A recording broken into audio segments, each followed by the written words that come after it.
The moving truck's brakes squealed to a halt in front of my new home in Oakwood Estates, and I couldn't help but smile. After years of saving and double shifts at the trauma center, I'd finally done it, bought my dream home in what the realtor called the most prestigious community in the county. The perfectly manicured lawns, synchronized sprinkler systems, and rows of matching mailboxes screamed affluence and order.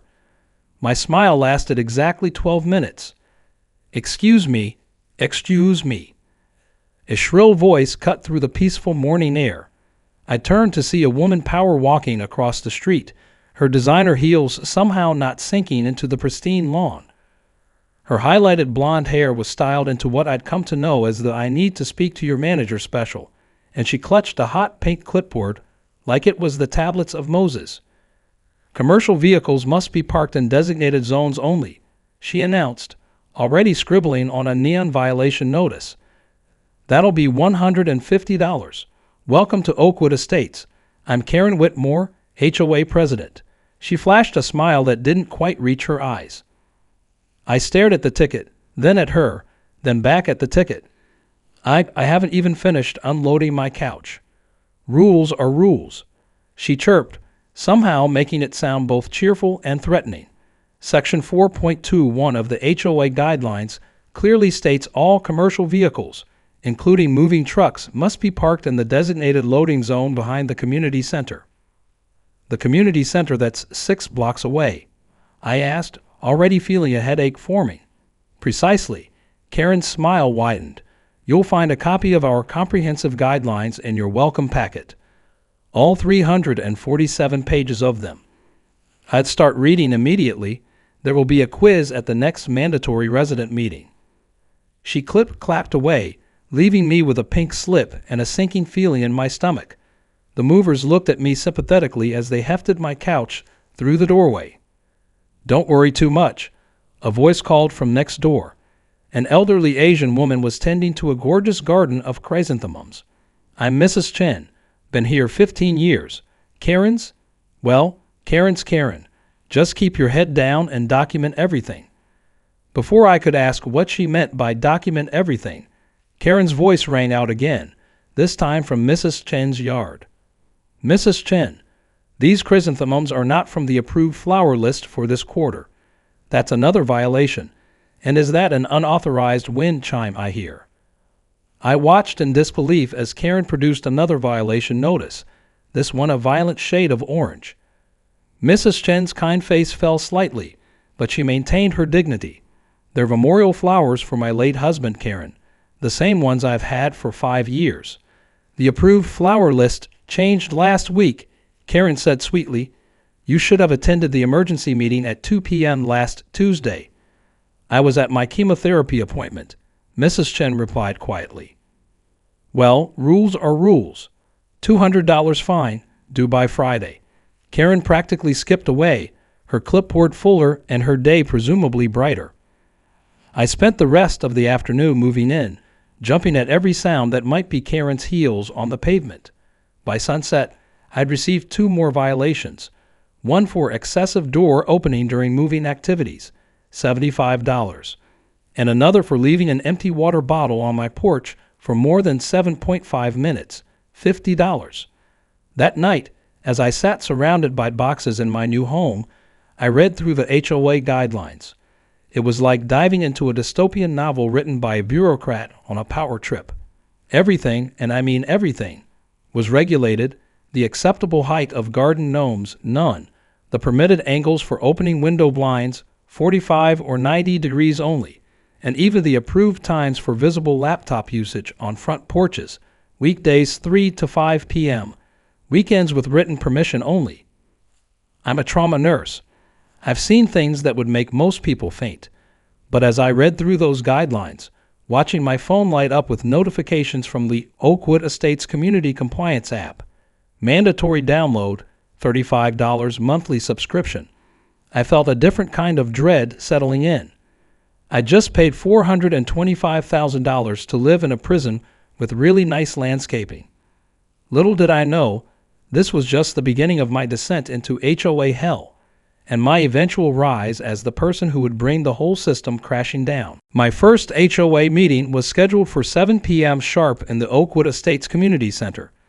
I arrived at 6:45, having learned from my late arrival to moving day violation that Karen considered being on time the same as being late. The room was already half full, residents arranged in what I'd soon learn were their unofficial assigned seats, like some bizarre adult version of high school. Karen perched at the head table on what could only be described as a throne, a high-backed leather chair that sat noticeably higher than the other board members' seats. To her right was a thin man with nervous eyes, who I'd later learn was Howard Thompson, HOA treasurer and Karen's personal yes-man. To her left sat Patricia Mills, HOA secretary, whose pinched expression suggested she'd been sucking lemons for the past decade. "Welcome to the mandatory monthly meeting of the Oakwood Estates Homeowners Association," Karen announced, banging a gold-plated gavel that probably cost more than my first car. "First order of business: violation appeals." Mrs. Chen raised her hand timidly. "I'd like to appeal the chrysanthemum violation. I've brought documentation showing these flowers were previously approved." Appeal denied. Karen's gavel crashed down with enough force to make Howard jump. Next order of business: the shocking rise in landscaping violations. I watched in growing disbelief as Karen outlined new emergency regulations regarding yard maintenance. All grass must now be cut between 2:00 p.m. and 4:00 p.m. on Wednesdays only. Leaves must be raked within 45 minutes of falling.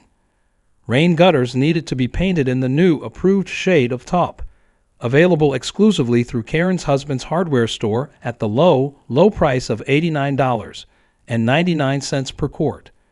That's when I noticed something odd.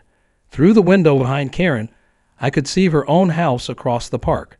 Her grass was visibly longer than the regulation height, and her gutters were still the old approved color. When another resident pointed this out, Karen's smile turned predatory. "As HOA president, I have certain discretionary powers," she purred. Section 12.94 clearly states that board members may be granted temporary exemptions for demonstration purposes. I'm simply showing everyone what non-compliance looks like as an educational service. The meeting continued like this for 2 excruciating hours. New rules were invented on the spot. Old rules were reinterpreted. Fines were doubled, then tripled, with Karen's gavel punctuating each decision like gunshots. I made my second mistake of the evening, after my first mistake of buying in this neighborhood, by raising my hand. Yes, the new resident in 4892. Karen's tone suggested she knew exactly who I was but chose not to use my name. "I'm looking at the HOA charter," I said, holding up the massive binder. "It states that any fee increases need to be approved by a majority vote of all residents, not just the board." The room went silent. Howard dropped his pen. Patricia actually looked up from her meeting minutes. Karen's smile didn't waver, but her knuckles whitened around the gavel. My, someone's been doing their homework. However, Section 23.57, subsection B clearly gives the board emergency powers during times of community crisis. "What crisis?" I asked. "Why, the shocking decline in property values due to non-compliance." Karen's voice dripped with false concern. "Just last week, a house on Maple Drive sold for only $850,000 instead of the expected $855,000. If that's not a crisis, I don't know what is." The next morning, I discovered 4 new violations on my door.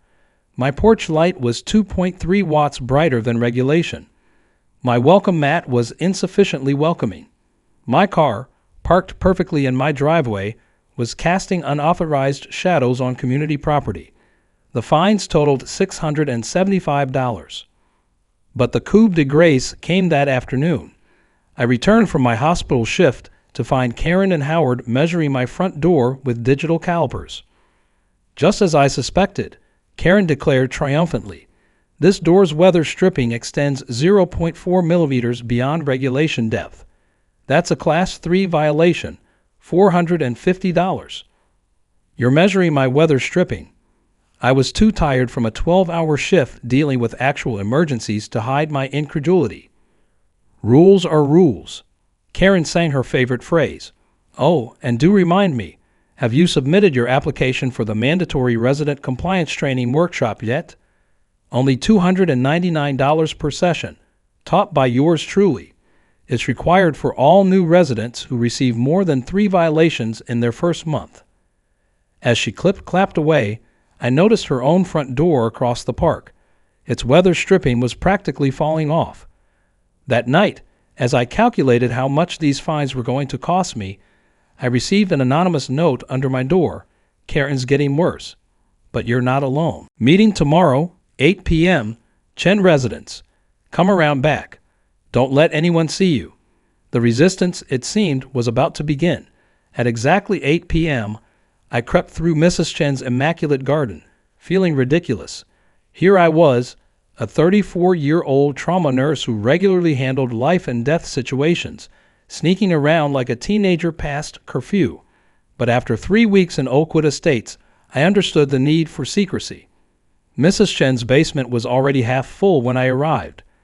I recognized faces from the HOA meeting, but now they looked different, less cowed, more determined.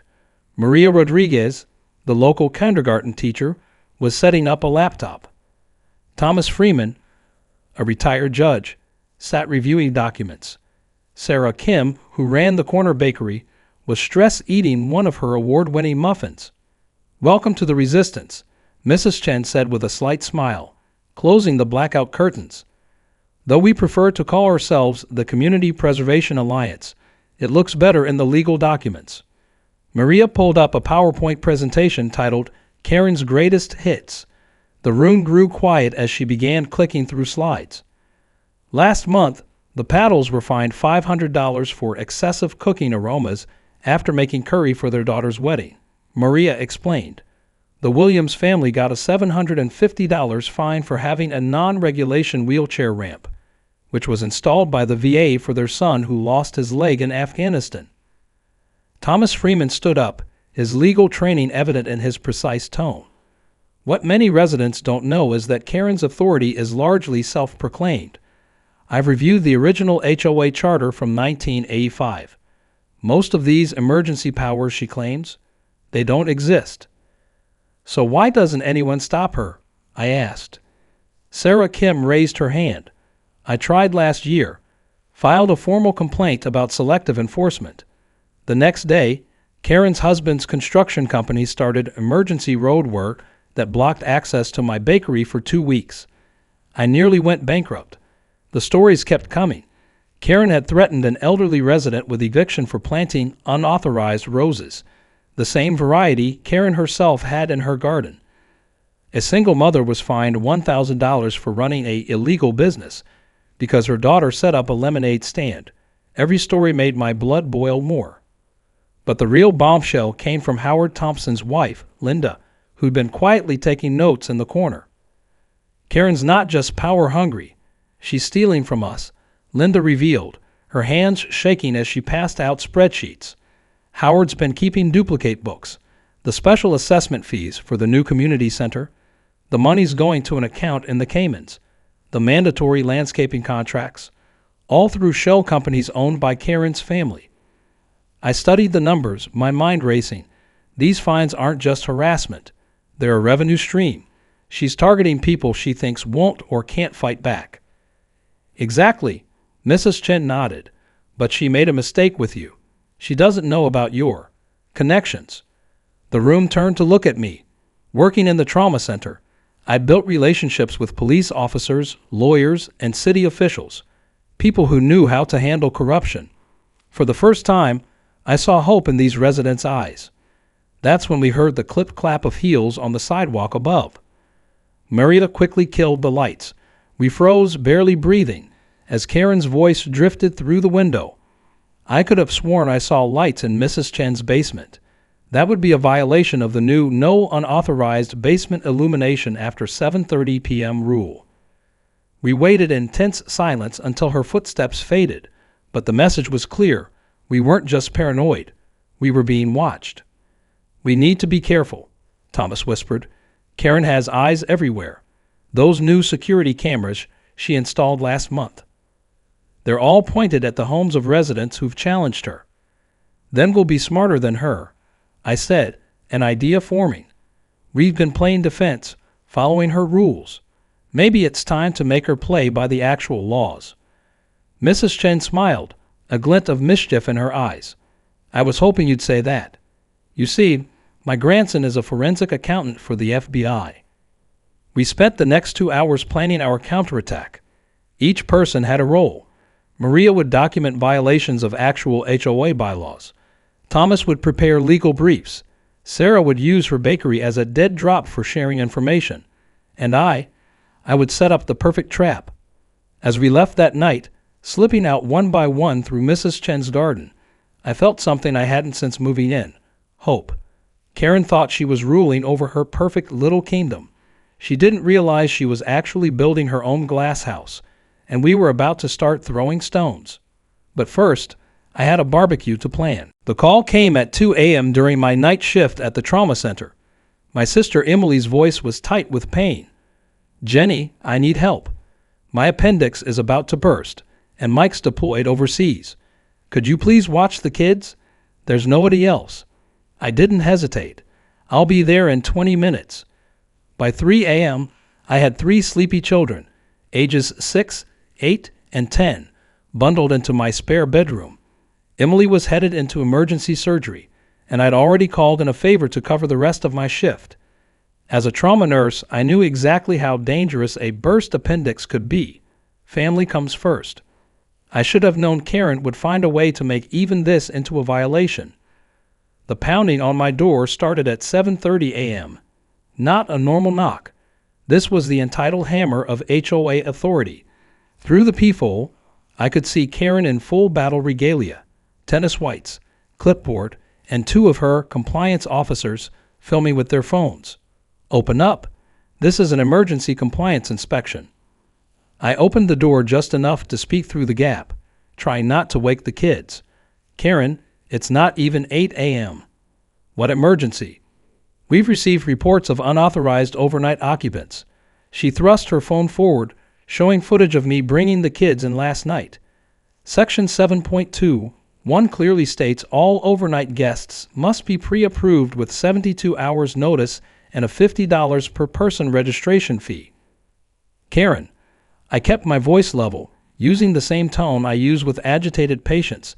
These are my niece and nephews. Their mother is in emergency surgery.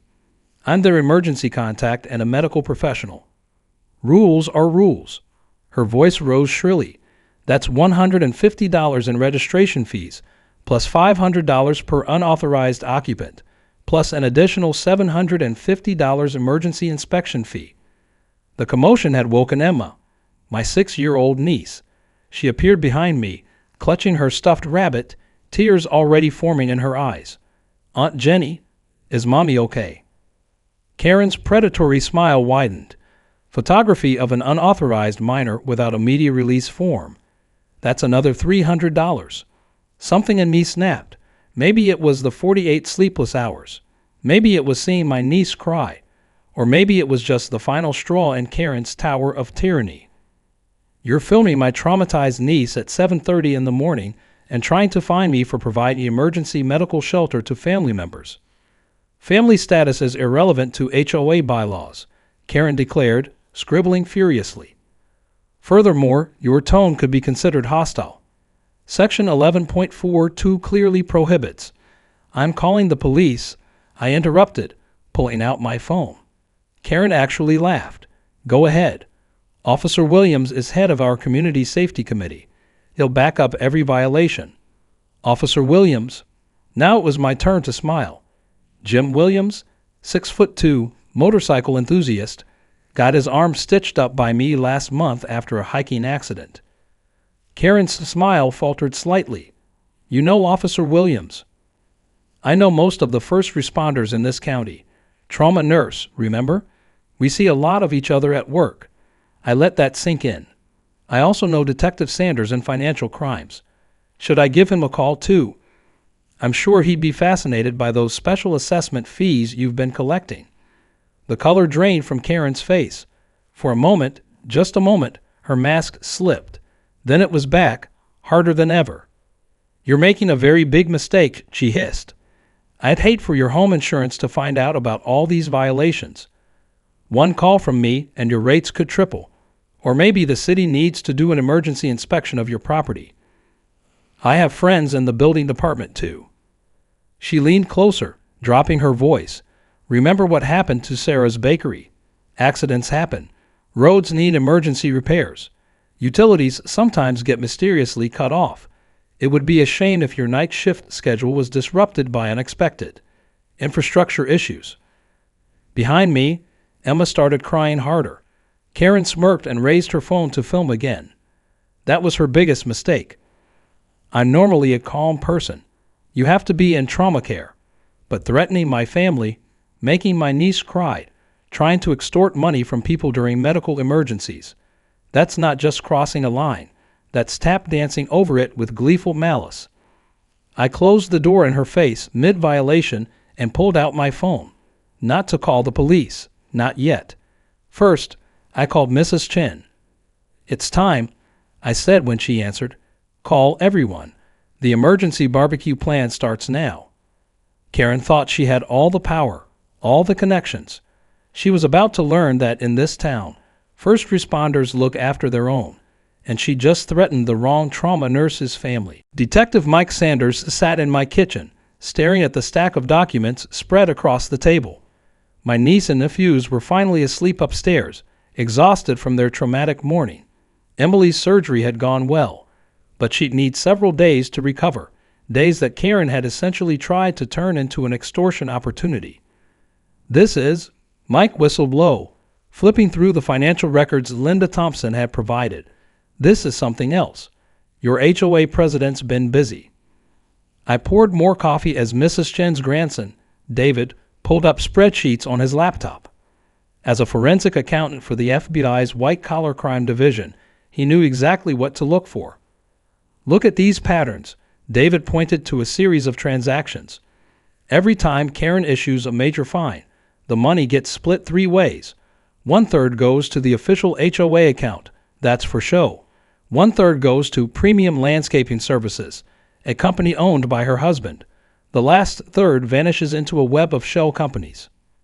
Mike leaned forward. "How much are we talking about?" "Conservative estimate," David typed rapidly. "At least $1.2 million over the past 3 years. The special assessments alone account for $400,000. She's been running this place like a personal ATM." "That explains the cameras," I said, showing them photos I'd taken of the new security system. "They're not for safety. They're for surveillance. She watches for any signs of non-compliance, then swoops in with fines." Maria Rodriguez arrived next, carrying a thick binder. As our neighborhood's unofficial archivist, she'd been documenting Karen's reign of terror meticulously. "It's not just the money." Maria spread out her evidence. "Look at the pattern of enforcement. The paddles got fined for cooking smells, but when Karen's friend Susan had a fish fry that stank up the whole block, nothing. The Williams family got citations for their V8-approved wheelchair ramp, but Karen's mother got a personal elevator installed without permits." Mike studied the photos and documents. "This is textbook selective enforcement, but that's just the start. These shell companies, the fraudulent assessments, the targeting of vulnerable residents. We're looking at multiple felonies." "The problem," David interjected, "is that Karen's careful. She's got friends in the city offices, connections in local government. We need to catch her in the act, something so public, so egregious, that her friends can't sweep it under the rug." That's when Sarah Kim burst through my back door, out of breath and clutching her phone. "You need to see this," Karen just posted on the HOA Facebook page. We crowded around her screen. Karen had uploaded the video from this morning, carefully edited to remove her threats while making it look like I was harboring unauthorized residents. The comments section was already filling up with her supporters, calling for immediate action. "Emergency HOA meeting tonight," the post declared. Agenda: discussion of immediate eviction proceedings against residents in violation of Section 7.21. Attendance mandatory. Fines for non-attendance start at $750. She's trying to fast-track an eviction before Emily recovers, I realized. She wants to make an example of me. Mike's expression hardened. Not if we make an example of her first. He pulled out his phone, scrolling through contacts. I've got some friends in the FBI's Public Corruption Task Force. If we can prove the financial crimes, the selective enforcement becomes evidence of a pattern. We'll need more than paperwork, David cautioned. These kinds of cases often come down to intent. We need to prove she knows what she's doing is illegal. That's when Mrs. Chen spoke up from my doorway. I hadn't even heard her come in. I have an idea. She held up a small recorder. Karen came to my house this afternoon, demanding I testify against Jenny at tonight's meeting. She offered to waive my violations if I helped her. I recorded everything. Mike's eyes lit up. That's witness tampering, combined with the financial evidence. He turned to me. But we still need something bigger, something public. If she's willing to threaten eviction over emergency medical care, she's capable of anything. We need to push her into showing her true colors. I looked around my kitchen, now transformed into an impromptu command center in the war against HOA tyranny. These people, a detective, an FBI accountant, a teacher, a baker, and a grandmother, had come together to fight back. But we needed one more piece to make it work. Actually, I smiled, picking up my phone. I have an idea. Remember how I mentioned I know most of the first responders in the county? Let me tell you about this barbecue I'm planning. The trap was set. Karen thought she was coming to an HOA meeting to begin eviction proceedings. Instead, she was walking into something else entirely. A sting operation served with a side of grilled justice. The smell of grilling burgers wafted across my backyard, calculated to carry on the afternoon breeze directly to Karen's house. Mike had positioned the grill perfectly, taking into account wind direction and the optimal path to draw our target in. Around my patio, 15 off-duty first responders chatted casually, their badges and department t-shirts clearly visible. Remember, Mike briefed everyone, flipping a burger. We need her to escalate. Let her think she's in control. The more violations she invents, the better our case. Detective Sarah Martinez from Financial Crimes adjusted her body camera. Wireless feeds going straight to the van. Everything will be recorded. Fire Marshal Chris Rodriguez, Maria's brother, checked his phone. Got confirmation. 2 FBI agents are in position as utility workers across the street. They've got clear sight lines of everything. I'd barely finished setting up the unauthorized outdoor furniture when the first clip-clap of approaching heels echoed down the sidewalk. Showtime. Karen rounded the corner like a heat-seeking missile, her HOA violation pad already in hand. Behind her trailed Howard Thompson, looking more nervous than usual, and 2 compliance officers with their phones recording. What is the meaning of this? Karen's voice hit that perfect pitch of outraged authority. This gathering was not approved through proper channels. Section 8.42 clearly prohibits unauthorized social functions exceeding 4 persons. Mike casually flipped another burger. Beautiful day for a barbecue, isn't it? This is not a permitted use of residential property. Karen's pen flew across her violation pad. Unauthorized food preparation. Non-registered guests. Improper furniture placement. Each violation compounds hourly. She started circling the gathering, her camera phone sweeping across the crowd. Every person here will be fined $500 for participating in an illegal assembly. Additionally, Fire Marshal Rodriguez interrupted. According to County Ordinance 47.3, residential gatherings under 50 people are perfectly legal, and as Fire Marshal, I can confirm we're well within safety guidelines. Karen's head snapped toward him. And who exactly are you? Chris Rodriguez, County Fire Marshal's office. He smiled pleasantly. These burgers smell great, by the way. Definitely up to code.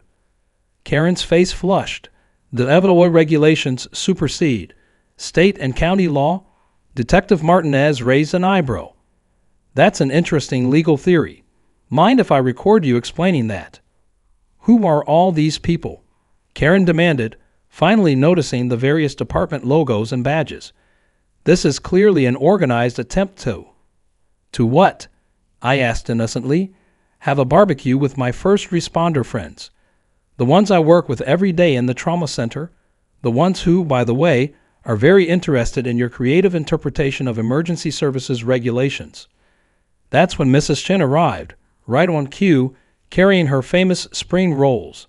Oh, Karen, I brought copies of that interesting conversation we had earlier. You know, about dropping my violations in exchange for false testimony? Would anyone like to hear it? Karen's mask slipped for a crucial moment. You recorded me. That's illegal. Single-party consent state, Detective Martinez noted. Perfectly legal. Very admissible in court, too. Howard Thompson chose that moment to clear his throat. Karen, maybe we should. Shut up, Howard. Karen's voice rose to a shriek. This is an obvious conspiracy.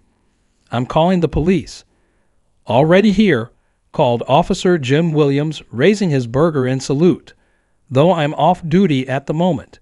Great party, Jenny. Karen's fingers trembled as she dialed 911. The dispatcher's voice came through clearly on speakerphone. 911. What's your emergency? This is Karen Whitmore, HOA president of Oakwood Estates. I need police here immediately. There's an illegal gathering with suspicious persons and possible criminal activity. Ma'am, the dispatcher's voice carried a hint of amusement. Are you calling about the barbecue at 4892 Maple Street? Yes, they're violating multiple HOA regulations and... Ma'am, are you aware that calling 911 for HOA violations is itself a violation of state law regarding misuse of emergency services? But they're breaking rules. They're undermining my authority. I demand... Hey, Jenny, the dispatcher called out. Those burgers ready yet? Almost done, Jenny. I called back to my friend from the trauma center. Want me to save you one? Karen's phone dropped to her side. She looked around wildly, finally seeing what she'd walked into.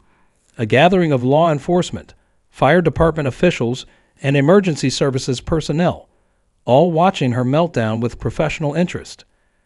This is entrapment, she screeched, backing away. This, Mike said calmly, holding up a warrant, is just the beginning. Karen Whitmore, I have some questions about certain financial irregularities in the HOA accounts.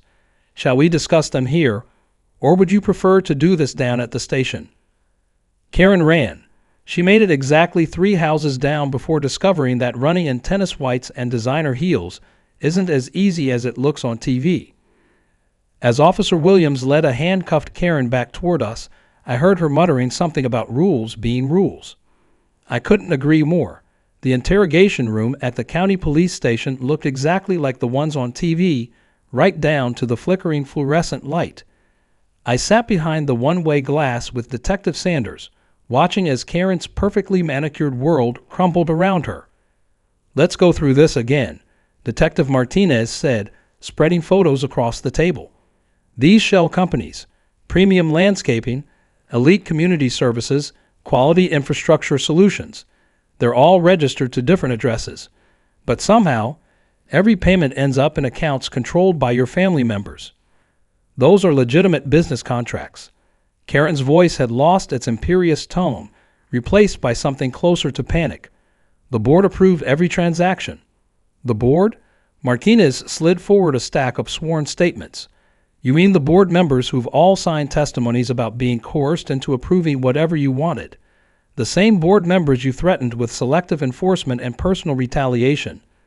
Howard Thompson had been the first to flip, providing years of detailed records. Once he started talking, the whole house of cards began to collapse. Those ungrateful. Karen caught herself. Everything I did was for the community. Property values are up 15% since I took over. And your personal wealth is up 400%, Detective Sanders noted, entering the room with a fresh folder. We got subpoenas for all your accounts. Want to explain how an unpaid HOA president position generated over $1.2 million in undeclared income? Karen's lawyer, a slick guy in an expensive suit, shifted uncomfortably. My client exercises her right too. Oh, now she cares about rights. Mrs. Chen's voice crackled through the speaker as she entered the interrogation room, followed by Thomas Freeman, our retired judge. "Tell them about my husband's memorial garden, Karen. Tell them how you bulldozed it for violations while I was at chemotherapy. That garden violated Section 7.3(1) of the..." Karen began automatically. "A section you added secretly during an unannounced midnight meeting," Thomas interrupted. "I've brought the original HOA charter. Would you like to explain to the court how dozens of pages were mysteriously altered over the past 3 years? Karen's lawyer looked increasingly pale. "Perhaps we should discuss a plea." "Let me tell you what we've found so far," Detective Martinez cut in, laying out documents one by one. "Embezzlement through fraudulent fines, money laundering through shell companies, falsification of official documents, criminal conspiracy, selective enforcement based on race and disability status. Yes, we found your special attention list of homeowners with undesirable ethnic features." I watched Karen's face as each charge landed.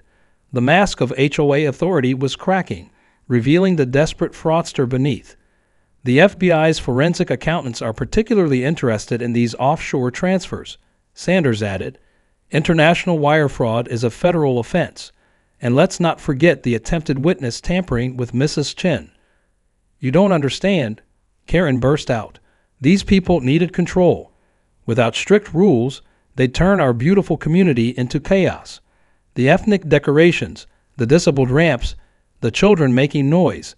It would destroy property values." The room fell silent. Even her lawyer winced.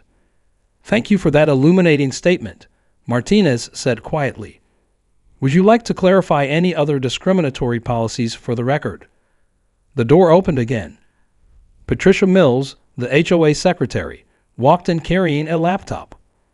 "I have the video archive you requested. Every board meeting for the past 3 years. Karen insisted on recording everything. Those are private HOA records," Karen protested. "Actually," Thomas Freeman smiled, "according to state law, HOA meetings are subject to open records requirements, and these recordings show some very interesting moments. Like the time you bragged about using fines to encourage certain elements to move out." Karen's lawyer stood up. "We need a moment too." "Sit down, Karen," came a new voice. Linda Thompson entered, holding a thick manila envelope. "The board just voted. We've turned over everything. The secret accounts, the real estate kickbacks, the deals with your husband's companies.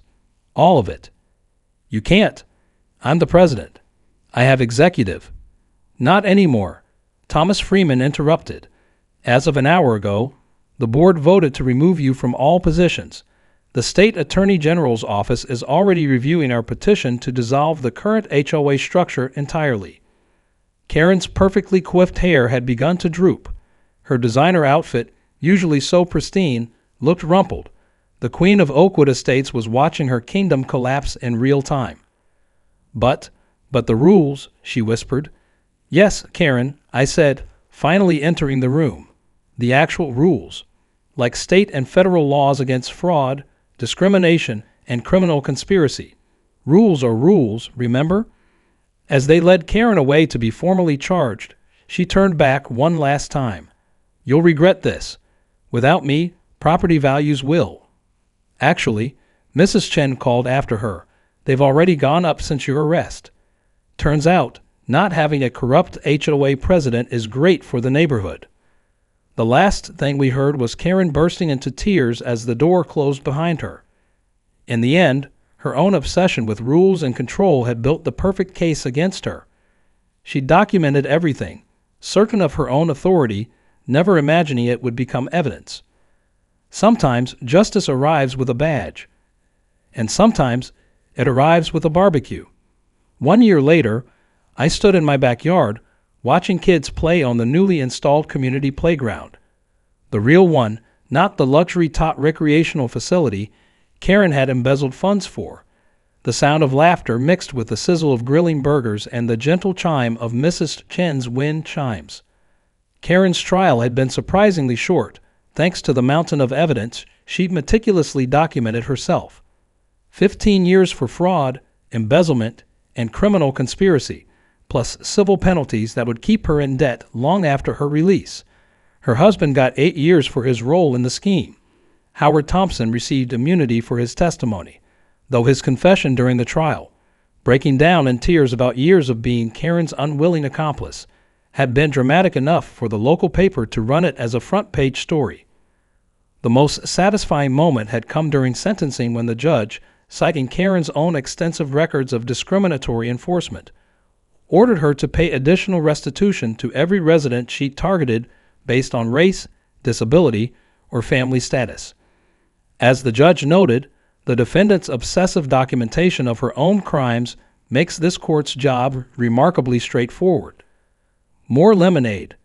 Mrs. Chen appeared beside me, her garden now a riot of colors with flowers from at least 12 different countries. Her grandson David had helped us restructure the OA's financial systems, implementing transparency measures that made future fraud impossible. Thanks. I took the glass, watching Maria's kindergarten class enjoying their newly authorized after-school art program in the community center. Their paintings hung proudly on walls that had once displayed Karen's endless lists of regulations. Thomas Freeman, who'd been elected as our new HOA president, despite his initial protests that he was too old, wandered over. Just got the property value reports for the quarter, he said, grinning. Up 25% since last year. Turns out, having a welcoming, diverse community is actually good for real estate. Who knew? The Paddle's daughter was getting married next week, and the whole neighborhood had been invited to the celebration. The smell of curry from their test cooking filled the air, mixing with the barbecue smoke from my grill and the aromatherapy garden Sarah Kim had planted next to her thriving bakery. Still can't believe what she said during the trial. Maria joined us, shaking her head. All that nonsense about maintaining standards when she was just running a glorified protection racket. Oh, did you see the latest? Sarah pulled out her phone. They interviewed Karen in prison for that documentary about HOA abuse. She still insists everything she did was for the good of the community. Community's doing just fine without her. Officer Williams called from the grill. He and his fellow first responders had become regular fixtures at our neighborhood events. Though I do miss those emergency calls about unauthorized wind chimes. The biggest changes had been the smallest ones. The Williams family's wheelchair ramp was now a model for 3 others in the neighborhood, each one painted in bright, decidedly non-regulation colors. Kids could play outside without their parents getting fined for noise pollution. Gardens sprouted with vegetables and flowers from around the world. Even the local newspaper had run a story, from HOA hell to community haven, how Oakwood Estates became a model for reform. My niece Emma tugged at my sleeve. Aunt Jenny, can we put up the tire swing now? The one Karen said would devastate property values. Sure can, sweetie. I smiled, remembering Karen's face when the judge read out the charge for threatening children during a medical emergency. Want to help paint it rainbow colors. As if on cue, a moving truck appeared at the end of the street, our newest neighbors arriving. Unlike my experience, they were greeted with welcome baskets containing actual welcome gifts, not rule books. The only regulation was a simple card that read, "Welcome to Oakwood Estates, where good neighbors don't need endless rules." Linda Thompson, now our community coordinator, was already heading over with a plate of Sarah's cookies. Howard, finally free from Karen's influence, had become our resident handyman, offering to help new residents with any repairs or installations they needed. You know what the best part is? Mrs. Chen mused, watching the scene. Karen's precious property values actually went up because of her arrest. The real estate agents advertise us as the community that beat corruption now. We're famous for all the right reasons. I looked around at my neighborhood, at the diverse faces, the personal touches on each home, the sound of children playing and neighbors laughing. The old Oakwood Estates regulations sign had been replaced with a simple welcome message in 12 different languages. Should we tell her? Thomas asked with a mischievous grin, about what we're doing with her old house. You mean the new community cultural center? I laughed. The one where we're teaching classes on homeowner rights and hosting potluck dinners with ethnic food aromas. Sometimes karma isn't just about punishment. It's about transformation. Karen had tried to create her version of a perfect community through rules and fear. Instead, she'd accidentally inspired us to build something better. A real community, strengthened by our differences and united by our shared victory over tyranny. To Oakwood Estates, Mrs. Chen raised her lemonade glass, where breaking bad rules made good neighbors. I couldn't have written a better ending myself. The end.